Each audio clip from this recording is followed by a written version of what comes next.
Assalamualaikum warahmatullahi wabarakatuh. Waalaikumsalam warahmatullahi wabarakatuh. Alhamdulillahirabbil alamin wa bihi nasta'inu ala umuri dunya waddin wa salatu wassalamu ala asrofil anbiya'i wal mursalin sayyidina wa maulana Muhammadin wa ba'du. Di sini saya akan membawakan sebuah wejangan atau pemberian pengertian tentang sebuah hukum korupsi, kolusi, dan nepotisme. Apa yang dimaksud dengan korupsi, kolusi, dan nepotisme? Korupsi, kolusi, dan nepotisme atau yang disebut dengan KKN dalam perspektif hukum Islam menekankan bahwa korupsi, kolusi, dan nepotisme adalah pelanggaran hukum yang merugikan orang lain dan melanggar hak asasi manusia. Korupsi diartikan sebagai penyelewengan uang negara atau organisasi untuk kepentingan pribadi. Kolusi sebagai persekongkolan rahasia untuk tujuan yang tidak terpuji, dan nepotisme sebagai kecenderungan dan mengutamakan sanak saudara sendiri dalam jabatan pemerintahan. Nah, di sini ada korupsi. Korupsi adalah perbuatan yang dilakukan oleh orang yang berwenang untuk memperkaya diri sendiri atau orang lain dengan menyalahgunakan kewenangan yang dimilikinya melawan hukum dan dapat merugikan keuangan negara atau perekonomian. Biasanya korupsi ini dilakukan oleh perseorangan atau persekongkolan. Jadi mengambil uang sebagian dari rakyat yang harusnya didistribusikan untuk rakyat, tapi melainkan tidak. Mereka hanya mengambil sedikit demi sedikit untuk kepribadian mereka, dan itu untuk konsumsi sendiri. Di sini ada bentuk-bentuk korupsi. Yang pertama ada suap menyuap, yaitu memberi atau menerima suap untuk mendapatkan keuntungan dalam suatu proses pengambilan dan keputusan. Suap menyuap ini bisa dalam hal untuk pekerjaan. Kita misal suap menyuap dalam hal pekerjaan yaitu untuk sebuah kenaikan pangkat. Kita membayar orang dalam untuk biar kita naik pangkat, kita naik jabatan. Dan yang nomor dua ada penggelapan dalam jabatan. Penyalahgunaan jabatan untuk mengambil harta benda yang bukan miliknya. Penggelapan dalam jabatan ini sama kayak tadi contohnya. Dan yang ketiga ada penyalahgunaan wewenang, menggunakan kewenangan untuk kepentingan pribadi bukan untuk kepentingan masyarakat. Nah, kembali ke obrolan pertama tadi, misalnya kayak kepala desa mendapatkan bantuan dari APBN atau APBD yang harusnya didistribusikan untuk masyarakat umum, tapi tidak. Misalnya mendapatkan distribusian 100.000 per kakak, tetapi yang didistribusikan hanya 50.000 saja, seperti itu. Dan yang selanjutnya ada perbuatan merugikan keuangan negara. Melakukan perbuatan yang merugikan keuangan negara seperti korupsi dalam pengadaan barang dan jasa. Ini seperti sama halnya kayak KPK atau DPR atau yang lainnya, yang instansi di dalam suatu negara jadi mengkomersil uang yang diberi dari rakyat. Misalnya kayak pajak, kita membayar pajak untuk rakyat oleh rakyat sendiri. Jadi misal kita membayar pajak dengan harapan kita bisa berkendara di jalan dengan selamat, tidak ada jalan yang rusak maupun berlubang, tapi kenyataannya tidak gitu. Dan selanjutnya ada perbuatan memperkaya diri sendiri atau orang lain berkaitan dengan penyelenggaraan negara. Melakukan perbuatan yang bertujuan untuk memperkaya diri sendiri atau orang lain dengan memanfaatkan jabatannya dalam penyelenggaraan negara. Dari semua yang saya ucapkan tadi itu masuk dalam yang terakhir ini. Semua contohnya ada gitu. Terus next. Upaya pemberantasan korupsi. Ini sedikit tips dari saya untuk bagaimana kita sebenarnya bukan memberantas korupsi, ini lebih ke mencegah aja. Yang pertama ada penegakan hukum, memproses pelaku korupsi korupsi melalui jalur hukum. Namun tidak dengan di Indonesia. Hukum bisa dibeli. Semua hukum bisa dibeli. Termasuk kalau kamu punya uang, hukum bisa dibeli, bos. Gitu. Pencegahan korupsi, meningkatkan transparansi dan akuntabilitas dalam penyelenggaraan dana serta memperkuat pendidikan anti korupsi. Di sini sebelum kita melanjutkan untuk misal kita kalau cita-cita menjadi presiden, entah MPR, DPR atau yang lainnya, atau Mahkamah Konstitusi atau Mahkamah Agung, kita harus sekolah dulu memperkuat pendidikan anti korupsi agar kita setelah kita menjabat di sebuah instansi kenegaraan kita bisa memperbenteng diri dari korupsi. Dan yang seterusnya adalah partisipasi masyarakat, melibatkan masyarakat dalam upaya pemberantasan korupsi seperti dengan melaporkan praktik korupsi kepada pihak yang berwenang. Jika kita melihat suatu tindakan korupsi yang dilakukan oleh suatu instansi kenegaraan atau yang lainnya, kita bisa melaporkan ke pihak yang berwenang. Gitu. Dan selanjutnya kita membahas tentang kolusi. Apa itu kolusi? Kolusi adalah suatu pemufakatan atau kerja sama secara rahasia dan melawan hukum antara penyelenggaraan negara dan pihak lain, masyarakat atau negara. Dalam konteks hukum, kolusi dapat dipahami sebagai kerjasama diam-diam antara pihak yang memiliki kepentingan bersama untuk mencapai tujuan yang tidak terpuji. Tindakan kolusi melibatkan perjanjian jahat yang dilakukan bersama untuk pencapaian keuntungan dan dapat melibatkan pemberian uang pelicin atau gratifikasi pada oknum pejabat pemerintah untuk memperoleh keuntungan pribadi atau golongan. Kolusi ini dapat bisa disangkut pautkan dengan kayak korupsi tadi. Misal kita bersekongkol, kita berkelompok untuk misal ada orang yang ingin berkorupsi, tapi ada orang yang tahu jika kita ingin mengkorupsi, kita bisa menyuap gitu.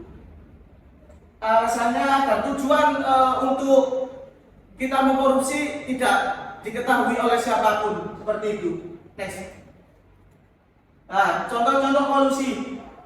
Yang pertama ada persekongkolan dalam tender. Dua perusahaan sepakat untuk memenangkan tender dengan cara membagi-bagi proyek atau memanipulasi harga. Yang pertama ini contohnya persekongkolan dalam tender. Misal kita punya tender, kita berlomba-lomba untuk memenangkan tender tersebut, tapi kita koalisi, kita setengah-setengah, kita banding gitu. Dan yang selanjutnya ada suap menyuap. Seorang pejabat menerima suap dari pengusaha untuk memberikan izin usaha. Kita misal kalau buka seperti UMKM, mohon maaf, seperti kayak kita buka bar minuman keras, entah apa itu jenisnya, kita bisa tidak dapat surat izin dari pemerintah atau pihak setempat, kita bisa menyuap agar kita bisa buka toko tersebut gitu. Ketiga ada penyuapan hakim. Seorang pengacara menyuap hakim untuk memenangkan perkara. Nah ini seperti kita punya masalah terus kita membawa ke suatu pengadilan, tapi kita menyuap hakim tersebut agar kita menang. Dan yang terakhir ada pemberian hadiah kepada pejabat. Seorang pengusaha memberikan hadiah kepada pejabat untuk perlakuan istimewa. Sebenarnya ini pemberian hadiah kepada pejabat pun masih banding ya. Maksudnya bukan termasuk kolusi, bisa masuk kolusi juga. Seperti itu. Entah, tergantung kita lihatnya mau dari mana kita. Upaya pencegahan kolusi. Ini sedikit pencegahan kolusi dari saya. Yang pertama ada peningkatan transparansi dan akuntabilitas, memastikan semua proses pengambilan keputusan dan pengelolaan keuangan negara dilakukan secara terbuka dan akuntabel. Proses pengelolaan keuangan kita harus transparansi terhadap semua masyarakat elemen yang ada di negara tersebut. Yang kedua ada penguatan sistem pengawasan. Membangun sistem pengawasan yang efektif untuk mencegah dan mendeteksi kolusi. Yang ketiga ada peningkatan kualitas tata kelola. membangun sistem yang efektif untuk mencegah dan mendeteksi kolusi. Dan yang terakhir, penegakan hukum, memproses pelaku kolusi melalui jalur hukum. Next, Mas.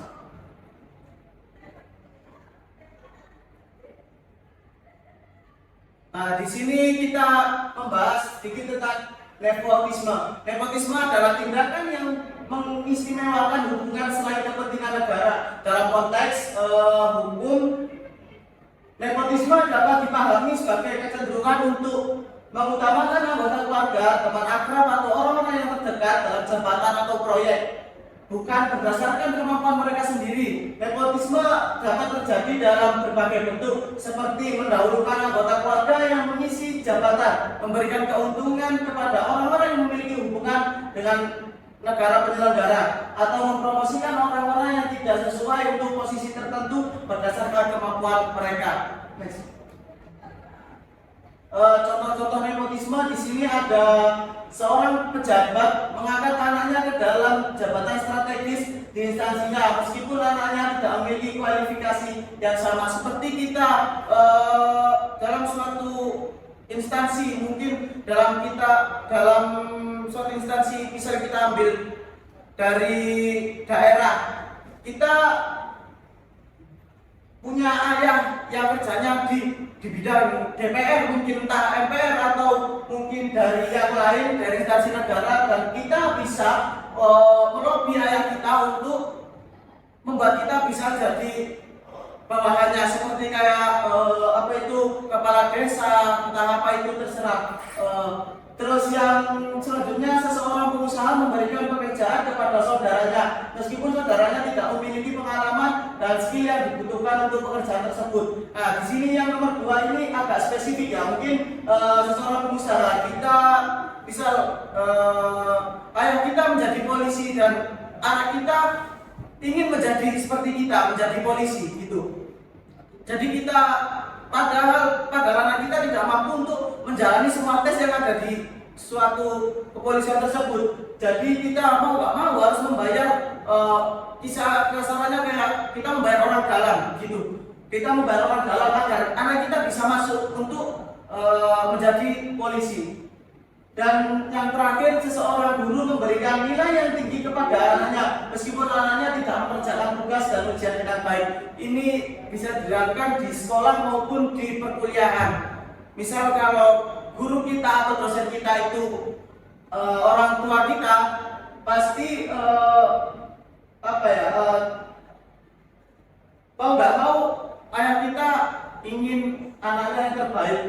Jadi memberi nilai yang tinggi meskipun pengerjaan tugas dan ujiannya tidak dengan yang baik, seperti itu. Upaya pencegahan nepotisme. Yang pertama ada transparansi akuntabilitas, memastikan semua proses pengambilan keputusan dan pengangkatan dilakukan secara terbuka dan akuntabel.